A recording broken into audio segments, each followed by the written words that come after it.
Rightio, so this next session is all about the science of competition. That's what I call it, sale by auction. Now, not everyone in the room advocates auction sales, I get that. So bear with us, it will have some value. We'll look at moving our processes. Well, we'll get to that in a minute. Anyone here from Consumer Affairs? No. I don't know why you're laughing for, it's made my life miserable. Rightio, so as I said, this next session is all about the science of competition, because that's what an auction is, the sale by auction. Joining us, our auction specialist, Angela Limanis from Ray White. Angela, hello, and thank you for coming. Is Leon in the room? Leon's left? Yeah. I apologise he said that thing about Ray White. Yeah. I just want to apologise on behalf of everyone. You didn't hear? Oh, yeah, no. Anyway, I'll talk to him later. Well, that's right, Justin Spagnuolo. Did I say it right? Spagnuolo? Fantastic. Thank you, Justin, for your time. Hey, it's only taken us a year. And Sam Hartrick, Hartrick Property, of course. Spark Real Estate out in where? The wonderful area of Delahaye. Delahaye. Where's Delahaye? Exactly. Taylors Lake, Sydenham, Delahaye, the western suburbs. Okay, western suburbs, fair enough. Apparently they breed them tough out there. What happened with you? I'm still trying to get over the rejection from that lady yesterday on the phone. So the AI lady, I'm still trying to... I wasn't Sarah, I'm still trying to get over that. So hopefully toughen up over the next 5 minutes. Rightio. So today and together, we will break down what really drives buyer behaviour in an auction environment, from campaign strategy, that's important, vendor education, did I say that right? Vendor education, to the actual auction call, all working hand in hand in creating competitive tension. Ooh, we like that, bit of competitive tension, don't we, Sam? Whether you're new to auctions or a regular on the lawn, you'll pick up some moves that we can use immediately in our careers. So please welcome our auction panel for today. Give them a round of applause. Rightio, so each of you guys, obviously you are a director in your age. No, you're not? Okay, okay, very good. Do you want to be a director? I'd rather do what I'm doing in Fantastic. That's how I started. But that's not how it worked out. But anyway, rightio.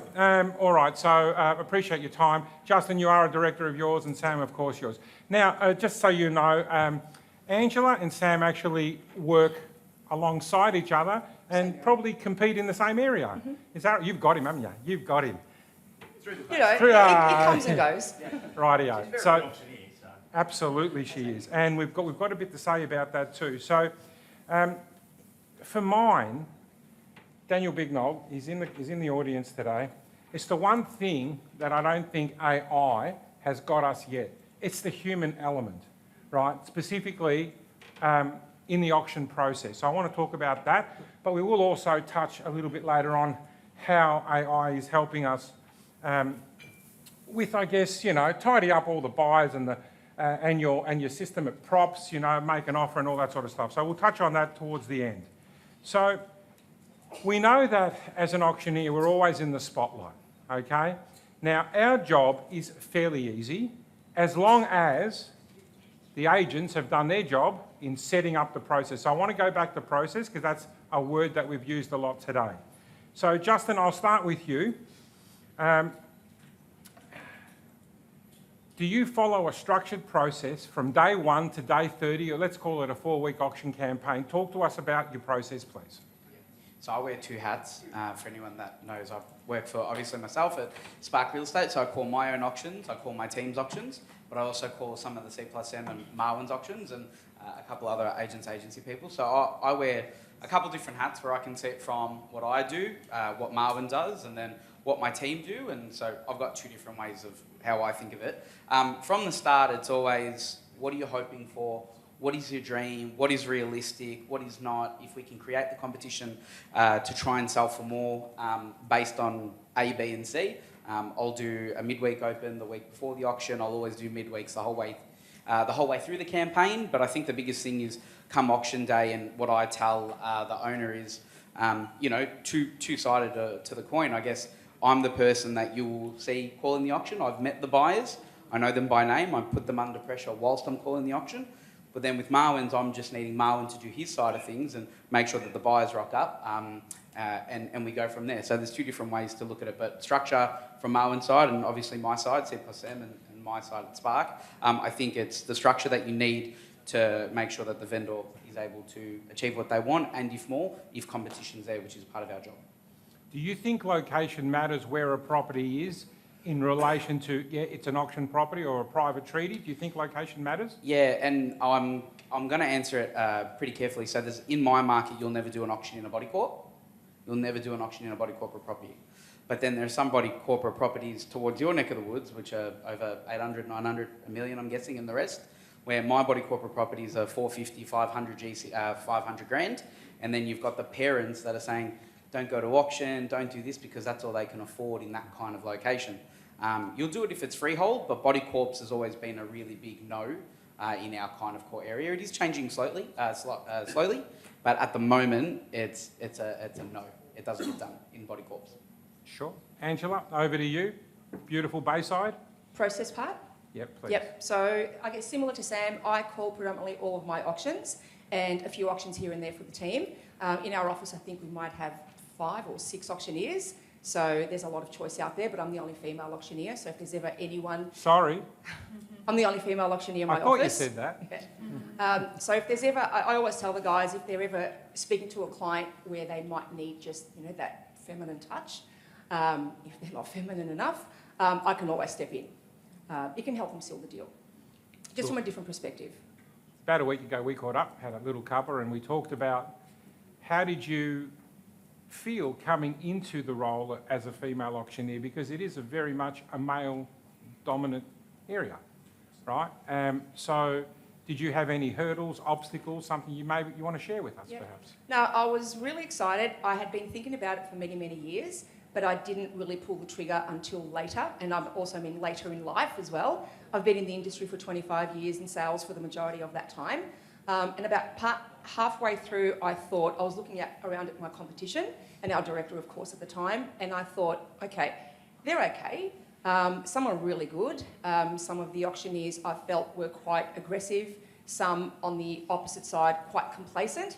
And I thought, I think there's a space for a female to come in that can shake things up, potentially, that can bring some personality and a little bit more genuine care. And that's what I did. But it did take me some time. I started and I competed at 47 years old. So no one is too young or too old to get into this space. So it's just an excuse. But in terms of hurdles, I didn't really face any hurdles or obstacles. My office was really, really supportive. Good. They were happy to give me anything I needed in terms of training and resources, both from an office level and from a corporate level as well. So that's really great. And I say that because I have met with some young females that want to get into that space and they're just not supported. In fact, they're actually quite ridiculed to a point where I just feel it's bullying, and it's really, really sad. So, I think it's an obvious move forward for them. But customer facing, didn't have any objections, no concerns. Clients were always quite surprised, but more than welcome to have me on board. The only challenges, I must say, the only obstacles that I faced were in my own mind, just really doubting myself and wondering, can I do this? Am I good enough? I've only just started this journey. What if I fail? What if? But I just changed that to what if I succeed? And it really changed the way I did things. From a business perspective, your auctioneer skills are elite. But how has that impacted on your business? Yeah, huge. So the moment I decided to get into it, not only did my GCI grow, of course, then organically your profile grows, your brand awareness grows, and then just other doors opened, not only on the ground with other homeowners, but it just grows in other areas. So I've been called to do charity auctions, some major Ray White corporate events, and I mean huge. Which I was about to get to. So the first time that Ange and I ever met was at that company when I was at the head office at the time, and she won, she did what she needed to do, she went forward, and then we were in New South Wales, Queensland, sorry, right on the border. We're in Queensland and she was auctioning off fantastic things for charity. Obviously, the big head honcho of the brand as well. So it also helped your profile within that organisation, and we've known each other for a little bit. So she's sensational, and I had a female director. My first director was female. The agent at the time, the sales manager, was female. She was also the auctioneer, so I could see that in-house. But I'm really happy to have learnt from two females, because it showed me a different perspective of gung-ho one way, a little bit of the caring side the other way, which I kind of sit in that middle of everywhere. So, Fantastic. We've heard some. You don't need a mic, but we'll give you a mic anyway. No. Some incredible speakers over the last 2 days, but obviously, and the message: find your jam, find your vibe.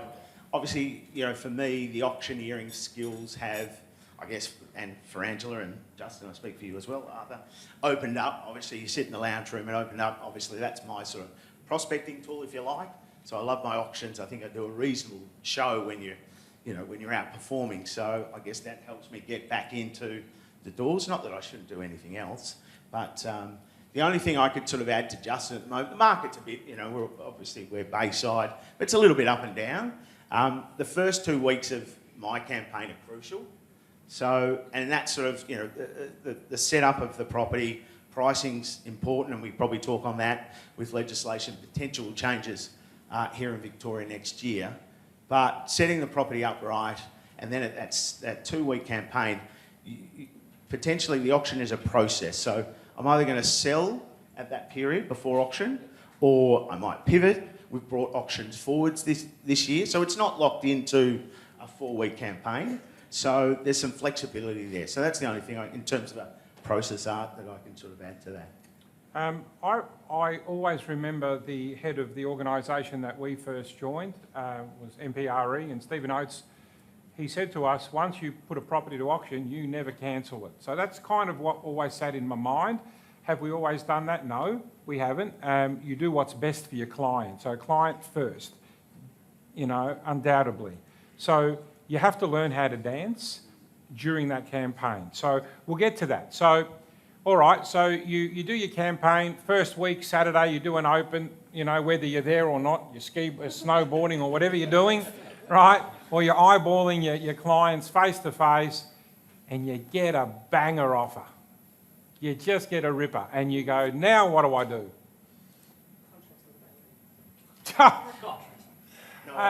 No office form? No office form. No, Justin, please, go.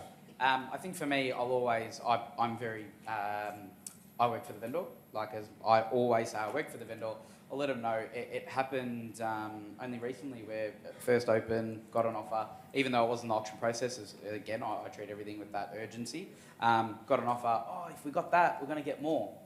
I always am very quick to say, before I even present an offer, or even give them a little bit, because it's not in obviously writing, a little bit of verbal intention, I'll always say, before I tell you this, I want to let you know that you told me that you were happy with X. I want to let you know that we've got a little bit of interest right now, and it could get to Y, which is above X. What are your thoughts? And at the end of the day, we've all actually run auction campaigns. Whether or not you've thought it or not, expressions of interest, that is an auction campaign within itself. It's the urgency, it's the getting the buyers together, it's the grouping of them, having a set deadline and everything like that. So you've all run something very similar. But going back to that, I'll always say, you got X, you wanted X, I've got you Y. I just need to know if you want me to pull now and go, all right, hey, we're on the market now, let's try and get a couple more with auction terms, or do you want to see it the way through? I'll kind of only give them those two options. So ultimately, you'll turn it into an in-house auction. Correct. Yeah, once you've got that happening. Rightio. Ange, you pull them, or you run them through? It's a really good problem to have, someone coming forward with such a strong offer so early. And it does take, it's almost like precision awareness around that. I do like to have at least 2 weeks worth of feedback to give me a real overview, because if there's one person willing to pay that, there's a fair chance maybe somebody else is. Mm-hmm. And I say hold the contract back, but again, we're working for the vendor, and I think we've got it's our duty of care to make sure that we are giving them every single opportunity. One good offer, is it the entire market? We don't know. I really like to see a couple of weeks before I make any decisions. I agree. Thank you. That's great. I think, absolutely. You've got to know your buyers, know their motivation. Obviously, you've got to take into consideration your vendor. and their expectations as well. But And their circumstances. yeah, correct. There's some that have to go all the way to auction, to 6 estates and this that, and the other, and it just depends on what the rules are there. So, and I'm sure people in the room have had that experience where a buyer says they'll pay X, then they're not going to turn up to auction, and then they send an email and they're not coming, and then you see them, and then they pay $100,000 more. So I guess you've just got to play the game a little bit, in a sense. I think you need a lot of feedback, as Ange mentioned, and obviously your judgment as well. So, Justin, how this works is when I go to you, that's when you speak. I love him. Look at him. How can you not love that face? How can you not? Yes, he did. He did get dressed up. Rightio. All right. What changes in buyer behaviour have we seen at auctions right now compared to 2-3 years ago? Justin. Thank you. All right. So I think people are just really quick to go, all right, I'm going to ask a question at a certain time. Before people have even seen a house, they've called and gone, is the vendor going to accept offers? And I go, have you seen it? No. What are you going to pay? I don't know, I haven't seen it. All right, we just did the whole circle. Are you going to come and look? Yes, I'll see you there. So I guess it's just like, oh God, you can't buy something without seeing it. Well, majority of the time, my wife can. But in terms of that, like, how do you expect to buy something and do all that? So they're very quick to say, well, they're only accept an offer before the auction. How I usually say that is, it's Saturday, it just hit the market. I haven't even called them yet to let them know what you've said. I don't know. I'm honest. I'm very straight out. I'm honest. I go, I don't know. We've just had 20 people through. If I told you we had 20 people through, what would you do? I'd turn it around. And they go, I'd probably wait. And I go, well, I don't know. Have a crack. What are we doing? So I'm very, very honest with them in our marketplace. They're just very cluey to ask the questions. There's a lot of TikTok stuff and a lot of people out there at the moment. This is how you win at auction. Mate, you can't forecast how to do something. If you can, go down there and put some money on a table if you're going to forecast something. Like, it doesn't make sense. It doesn't make sense. It's very hard. Of course, we would bet everything on black, right? Black, yes. 20. Black salt. Black, anyway. Right, Angela, buyer behaviour. What are the differences between now and a couple of years back? I think they're doing more due diligence with the help of AI and TikTok and all of that, and everyone just seems to become that, that expert in that field, which is okay, but you can only go so far. But I agree with Jason, we're seeing more and more come forward with pre-auction offers. They're getting that advice, and sometimes they do throw a spanner in the works and you have to deal with it. But also with that, I've just lost my train of thought. But yeah, I guess they're trying to control the process when they're doing that. They're trying to be ahead of the game. Sometimes it works and sometimes it comes around to bite them because they start that pre-auction process and they don't win it.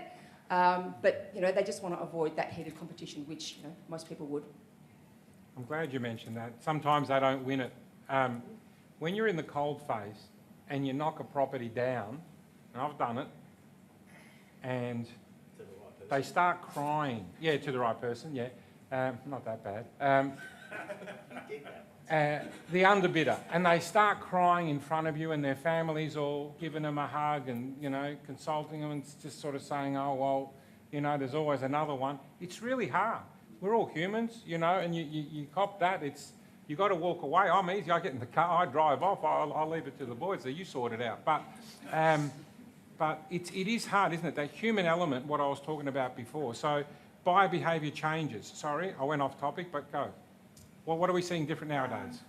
At the auction? During the whole campaign. Yeah, Or much the same. I'm sure on auction day. Yeah, I'm sure we're all experiencing at the moment. So, I think there's I guess new properties come on the market and there is a real desire for that.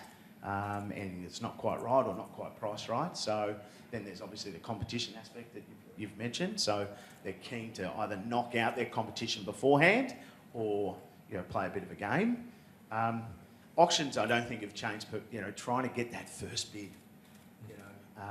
A lot of reservation making, putting your hand up. So I'm trying to be very specific with my vendors and setting a reserve price. I want to get to that reserve price as soon as I can because I think if we're on the market and the emotional side that you've just alluded to, I think once we're there, they don't have the time to react.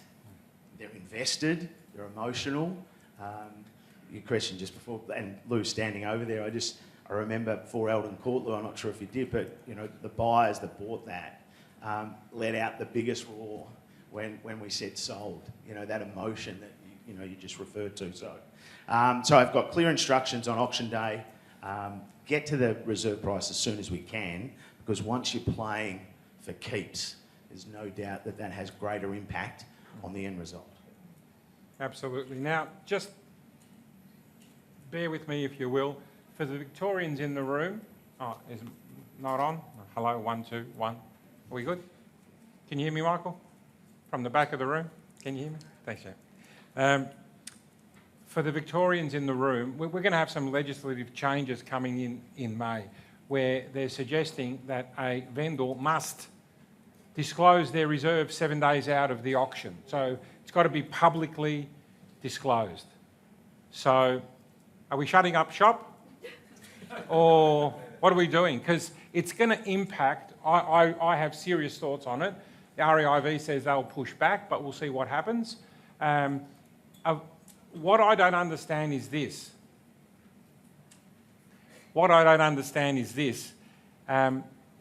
are they asking a vendor to disclose their minimum when they don't do that, in an auction campaign, when they're not doing that in a private treaty? That's the part that I don't get. Because in a private treaty campaign, correct me if I'm wrong, they still do their building inspections and they do all that sort of stuff. Still sell for more.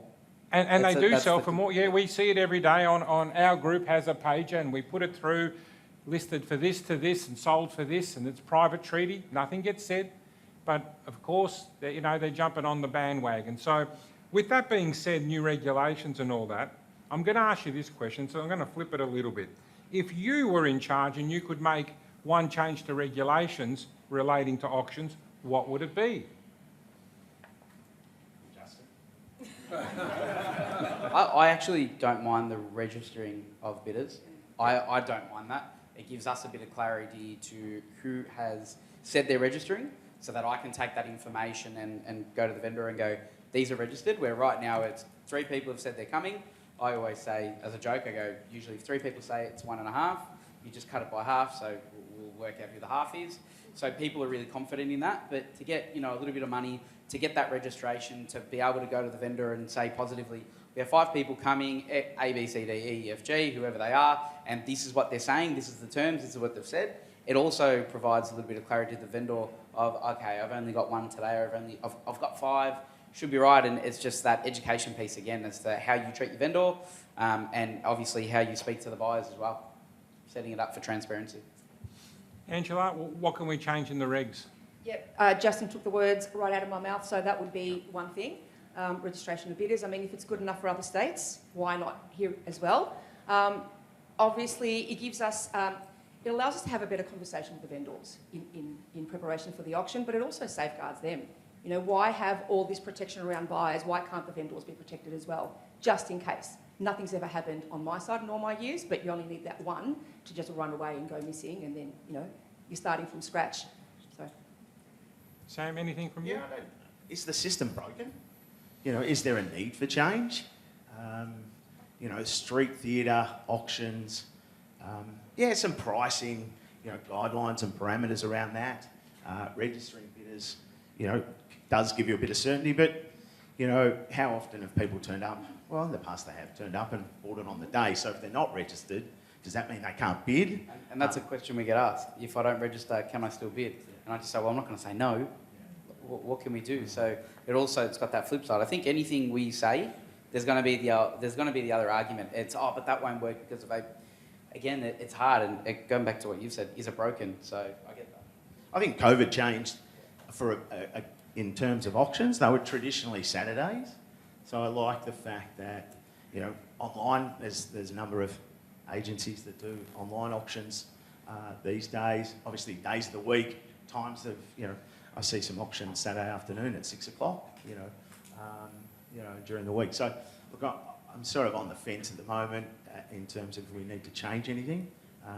And also the regulations. I don't think it will impact me too much in terms of how I quote properties, and my vendors' expectations are generally in line. So I don't know if it's going to have an impact on my business personally, but I guess we'll see what happens. Rightio. So going from there, talk to me very quickly. Can you give me an example of something that may have gone wrong midstream Justin, what are you looking at Marwin for? Nah, 2 weeks ago I called a property on the market for Marwin when it wasn't. So, And how did that go? because Marwin, yeah, we sold it for more. It was, the vendor wants this, but they'll take this, but, if they get this, and it could go this, but it's this. And I just heard 3 different numbers, and then I got asked, is it on the market? I'm like, mate, we've been on the market for 4 weeks. We are on the market. He took that as green light. I took that as, oh, shit, when I looked at Marwin. And he's like losing his mind. But it was good. We worked it out. That was actually probably our best, funniest auction because we all didn't know what was going on. It was very uncomfortable. But we ended up doing well. So that was probably mine. But yeah, that's probably mine. It's only happened once. So, and then to ours as well. We had one 2 weeks ago where the family had a physical fight inside the property whilst the auction just after it. So that was one of mine, and we sold it. So that one, just nasty divorce, and you try to plan as best as you can. No, definitely not. Not that one, no way. But yes, other than that, yeah, called it on the market, but we still sold it. Ange, have yours all gone smooth or anything gone wrong? The vast majority have gone smooth, but one story that comes to mind, and I'm sorry, Jared, I'm going to say that word, lockdown, and it happened, he's panicking. It happened in 2021, and it was the first auction that we were doing post-lockdown, and it was an exciting time. So we're out in the house, and it was the time when only 5 people were allowed on site, 5 buyers. Yeah, remember? Trigger, we're all triggered. And so they turned up with their family, and they were all wearing masks, and I had a couple of buyers on site. And being first up, we got some media attention. And so we had, I think, Channel 9 News there. The CEO of Vic and Taz was down there as well because he'd give commentary to the news, and our director was there as well. So it was a big deal. So I come out and I'm about to do the auction. I take off my mask and I'm doing the introduction, and I'm getting into the auction rules. So today's auction will be conducted in accordance with the rules, And I'm looking at the buyers, and they're looking at me, and they've got their masks, and their eyesight is just gazing at me. And it was just like a death stare, but with no emotion. It really threw me off. It threw me off so much that I lost my train of thought. I didn't know what I was up to. I didn't know which rule I was up to. And then I just didn't know how to proceed. So I made a bit of a joke about it. Humour always works. And I just said something along the lines of, forgive me, I've been in my trackies and doing lounge room auctions, and now this environment is so new. I wanted to go on. And then our director realised that you've got to meet compliance. So he goes back inside the house, and he gets the big A3 cards that show the rules. And he stood there in front of me and said, you read the rules now. And so I read the rules with him there. And so from that, I did learn to keep a copy of the rules with me in my spiel. I've never had to refer to them, but it's just a safety measure. We went on to sold it, but then I started to panic because that was a 10 o'clock auction and Channel 9 was filming me. And I was wondering how I was going to be portrayed that night. Okay, so auctioneer loses it. Ray White, they're not all right. Or I don't know what they were going to say, right? I was just panicking for 8 hours. It was the longest day. And so we sat, in front of the telly. And of course, it wasn't as bad as I thought. So it showed me knocking it down. It was fine. And some commentary, and that was it. But yeah, learnt some lessons that day. I'm going to share, before you go, I'm going to share one COVID auction story because I can't believe how dumb this person was. And he used to work with us, no longer. But he called an auction from our downstairs training room. And it was COVID time. And he got the camera set up, and he's got everything ready to go, and he's got the Zoom account happening. All good, except for one thing. He used the basic product, Zoom. Does anyone know what I mean? It stops about 40 minutes in. So while he's midstream, calling from different people on the platform, it went off. And I'm standing there behind him and he goes, what happened? What happened? And I go, I don't know, what happened? And he goes, everything's just turned off, what happened? And I've gone, do you have the professional package? He goes, no, I just did the cheap one. And I've gone, we've got 20 people online, 6 people were bidding, and it just stopped. And I've gone, well, why didn't you pay for the professional package? He goes, well, why don't you do it as my employer? I go, work it out. Anyway, so it just stopped midstream. And of course, we had to ring people, get them back on. It was just a nightmare. I think it's solved, but I can't remember. I think I'm still seeing psychologists about that one. But Sam and I share a bit of a funny story, don't we? Yeah, in Glen Iris. In Glen Iris, it was pouring rain Saturday afternoon. I'd had an offer before auction, and it wasn't accepted. But the buyer then sent another email to say that you've rejected my offer. You need to put the range up. So I thought there was going to be a bit of commotion on the day, and so it was a block of land. And I said, Arthur, I think I need you there just in case there are any issues. So Arthur turned up, thankfully, and we had a few people there, but it was pouring rain, and the house was derelict, so we couldn't actually do the auction in the house. So we did it on the street. So I'm pouring rain, and the auction went for about 30 minutes. Yeah, you talk a bit, Sam. Yeah, You do. it went for about 30 minutes, but there were a lot of bids, and it sold for a good price, so we were happy. But because it was pouring rain, and there were Mercedes and BMs, and literally the buyers sitting in their cars. So Arthur just flash your lights when you want to make a bid. Because the leather trim in these cars would have been... It was an S-Class 500. Like, seriously, who owns one of those cars? Where's Dominic Talon? Are you around? There you go. Anyone that buys a $300 T-shirt, right? But it's an S500, a beautiful car, and the gentleman had the window down, and it's pouring rain, and I felt bad because the leather was getting wet. So I went over, I said, listen, buddy, tell you what, put your windows up. When you want to bid, flash your lights. We got it. It's all good. And that's what we did. That's the human element. You can't change, So every time he looked at Sam, I looked at him and he went like that. So we took a bid. So, yeah, that was a positive story. I haven't had too many issues, touch wood. Obviously, you don't want to have an issue. Call it down when you shouldn't. Or, like a local agent, he added $200,000 on a bid and sold it. You may or may not know about that, but, He undersold it. He undersold it, but he did say it was $200,000. And he signed up a contract 200 less. 200 less. So none of those stories, but that went to current affairs. So there is, you could, if you wanted to check it out. But one of the sad stories, talk about emotion. I rocked up to one of my auctions. It was in Mount Waverley actually, and I missed a couple of calls from the vendor's daughter. And I'm thinking, okay, and we had other obviously appointments on, and I turn up and she said that Ruth's passed away, the vendor. So, and that's exactly the reaction that I gave. And I said, are we doing this? What would Ruth have wanted? So it was highly emotive, not just for the family, but also for me as the auctioneer to get out there and, I'm thinking, what about the contract? Ruth can't sign the contract. So what happens there? But there's a whole lot of other complications on the day. But we did sell it, thankfully, under the hammer.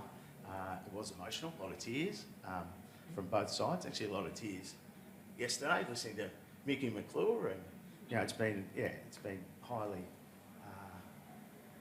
What's the right word? This conference has been great for me in that sense, emotional. But yeah, so that was probably probably one of the It was and the result was outstanding. I know that doesn't, but it was nice to be able to perform under pressure. There's a lot of pressure for us as auctioneers. You're representing your clients, so it was nice to have that situation. There is a lot of pressure because you're standing under the spotlight. I'll finish with two questions. Do you have a pre-auction ritual? Justin. Now, Justin, listen to me carefully. PG, please. A pre-auction ritual, please. Mine is really funny. It used to be a Red Bull and a Mars bar before every auction. And then I was running out of time. But before every auction, Mum will tell you, I go to the toilet because I'm shit scared of needing to pee during an auction. I don't know why. And Marwin's like, I'll hear Marwin go, where's the auctioneer? And you go, oh, he's in the toilet. And then we'll walk out and Marwin will usually go, it's his first auction, he's really nervous. And the auction, the vendors are like, okay. And I'll go, I'm so nervous, and we'll make a joke out of it, but we know what's going on. We do that at 8 out of 10. But yeah, I think that's my biggest ritual. But the other one is I'm very big on if the auction's at 11, I get the owner there at 10:59. I ask them where I want them to stand. I then tell the team where I need them to go to buy A, B, C, or D. We're very big on languages in my office, so we'll try and pair with a similar speaking person. They get along really well, and it always works. But that's my ritual. 10:59. Fantastic. Angela, are you into Red Bull? No, definitely not. And I plan ahead. I go to the toilet at home. Yep. Can't do it. There you go. But my rituals, no, nothing too exciting, nothing too unusual. I'll just go for a walk and clear my head, do my spiel while having a cup of coffee. In the car on the way in, I'll do some vocal exercises that I've just been introduced to, which are quite handy, just some lip drills and some tonality and things. I'll go to the auction. I'm very lucky my team set everything up for me. They know without fail they cannot distract me at this time. There's no concerns about anything else. In the past that's happened and it's thrown me off, so it's just focused on the game. Speak to some buyers, speak to the vendors, and I'll say a little prayer to the real estate gods, and I'll go out and do my thing. But I'm pretty calm, there's no nerves, there's no noise, and we just get the job done. Fantastic. Sammy, anything for you? Any superstitions, pre-rituals, anything? I don't go to the toilet. I get a glass of water though. I like to have a glass of water and gurgle a little bit just to, let's go team. Give the, Mate, they fist take pump. this so seriously, don't they? I guess for any budding auctioneers, try and do your research beforehand. Don't write your script like I do on a Saturday morning. So Saturday, It works. I know it does, but you put yourself under pressure a little bit. So try and have it all. I try and have it done before the weekend, before your auction call. If you're calling 2 or 3. No, so Saturday morning's my little time to myself in my little office. Get in there early, coffee, and expect the unexpected in auctions, right? So try and run through a few different scenarios that may or may not happen, so you're prepared. So that's generally nothing, I was going to touch on very quickly, teamwork. You said you've already covered that. You've got your team. They set up, Angela, you covered it. Yep. Sam, you don't have a huge team that you work with, but, you call upon us and help, and Lou comes in and assists. So is it important to you to have your team prepared, ready, knowledgeable, knowing what to do? Oh, absolutely, because, they're on display as well, so they're a byproduct of, as myself and the company, obviously Hartrick Property. So Danielle's at most of my auctions, Mary, but we're trying to incorporate Bayside, so, supporting Ange, Ange and Lou. Christine's joined from Circa Properties, joined the crew recently. Rebecca Berry's in the room as well, so I think I've got a couple of auctions coming up for her. So, trying to get the team so that we can compete against, because obviously that's one of Ange's strengths is that, strength in numbers. So when you're a small little independent, so it's great that, Kai and Abby are just there as well, so that, they're all of our auctions as well. So, yeah, strength in numbers. Fantastic. I just want to give a little shout out to Manos, because he is, I'll go to Lou in a sec. Manos is the best penciler that you'll ever have. He pencils so well. He's penciling, and he's looking in the crowd, and then he sees someone that looks almost a little bit interested, and he just runs across the road. And I go, where's he going? And he's run across the road, and he goes, what about a little bit more? What about a little bit more like this, right? And I'm like, can you just come back over here and reposition yourself? But true to heart, mate, you're a fantastic penciler, and he's pretty good with numbers, right? Is he a wannabe auctioneer? He's what? Is he a wannabe auctioneer? No, he's not. It's not for everyone. We know that. You've got to be a little thick-skinned to be up there in front of everyone, and that's fine. And it's fun, it's enjoyable. We love it, don't we? We help as many people as we can. We've had people come to like an auction training thing that Sam and I have put together down our way, and some people come to learn auctioneering skills, and after 5 minutes you go, it's not for you. It's true, because you can't underestimate when you're in front. You are the man or woman. You are the man or the woman, and you're positioning your vendors. They're entrusting you to get the best possible result. Okay, and it is high pressure. Anyone in the room, specifically female, that has ever thought about doing auctions? Because we've heard from Angela today, and Angela, I hope, has inspired some to maybe put their foot forward or their hand up or whatever. Kristen, was that you nodding your head? No. Oh, the old you was. Rightio. So, guys, I really appreciate your time today. I really do. I know that auctioneering is not a full circle. What? What? Oh, Daniel, sorry. Sorry, Manos. I forgot because he wasn't in my notes. Daniel, come up for a sec, buddy. Come up. Yeah. Daniel from Props, Collab 6. Hello, everybody. G'day, I'll just come up here. Come up, sit up here. All right, so we'll finish with Hugh, I guess. So we talked about the human element a lot, and I said that we can never be replaced. Tell me why I'm wrong. You're actually right. Even though I'm the biggest tech geek in here and big tech advocate, I still wholeheartedly believe that real estate agents won't be. Real estate agents won't be replaced with technology. So you can just go. Phew. But will technology impact what you're doing every day and how you're doing it? 100%. So when we talk about tech, we talk about tech that's actually an enabler for you or that helps you in some way. Definitely doesn't replace. Do you want me to talk about Props specifically? Yes, please. So yeah, those that aren't aware, so Colab 6 is the company, but Props is a brand you may be more familiar with, which sits under Colab 6.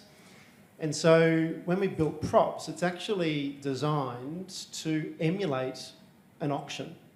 So Justin was actually talking about it before, that not just an auction creates the urgency and competition. Different types of methods of sale do no matter what. And so there's different elements to Props. One is that it digitises an offer and the offer process. So it's no different to if you're asking a buyer to actually place an offer through an SMS or an email. That's actually a digital offer. It's just placed digitally, right? Not written. So Props allows that. And then in terms of moving it even beyond that to more of a competitive type environment. So if you think about, and I personally love auctions, physical auctions, I even go to them. I'm driving past one just for the hell of it on a Saturday. So I definitely don't want to replace that element of that physical auction. But what we try to do with the technology is support that. So, for instance, why do we like auctions? Why do we do auctions, especially in Melbourne? Give me a few. The theatre, I find Theatre, that part. 100%. Excitement. What else? Price. Transparency, that's what I'm looking for. Competitiveness, urgency, right? It's a clean contract too, it's unconditional. I'm sorry? It's a clean Exactly, unconditional. So, exactly, deadline, time bound, right? Totally. So all these reasons, we don't want to replace that at all, right? There's certain tech platforms that do replace that. They're digital auction platforms, and that's not what Props is at all. So when we're talking about that type of environment, you can help emulate that with tech. So not the theatre, definitely not, but three elements that we just mentioned, the time element, the competitiveness, and the transparency, right? And that urgency. So with Props, a lot of the tools that we've actually built into that can help emulate that. You can set timers, you can set, say pre-auction offers, you can do a first round of pre-auction offers, you can do a best and final, and you can do that prior to an auction to actually help de-risk your auction. Helps to set the reserve. I feel sorry for you having to potentially have to say that a week out, but the idea is it can actually help de-risk the auction. You don't have to accept the offers, but it actually helps to really set that benchmark. Because if you ask for an indication from a buyer, what are you willing to pay for this? That's one answer.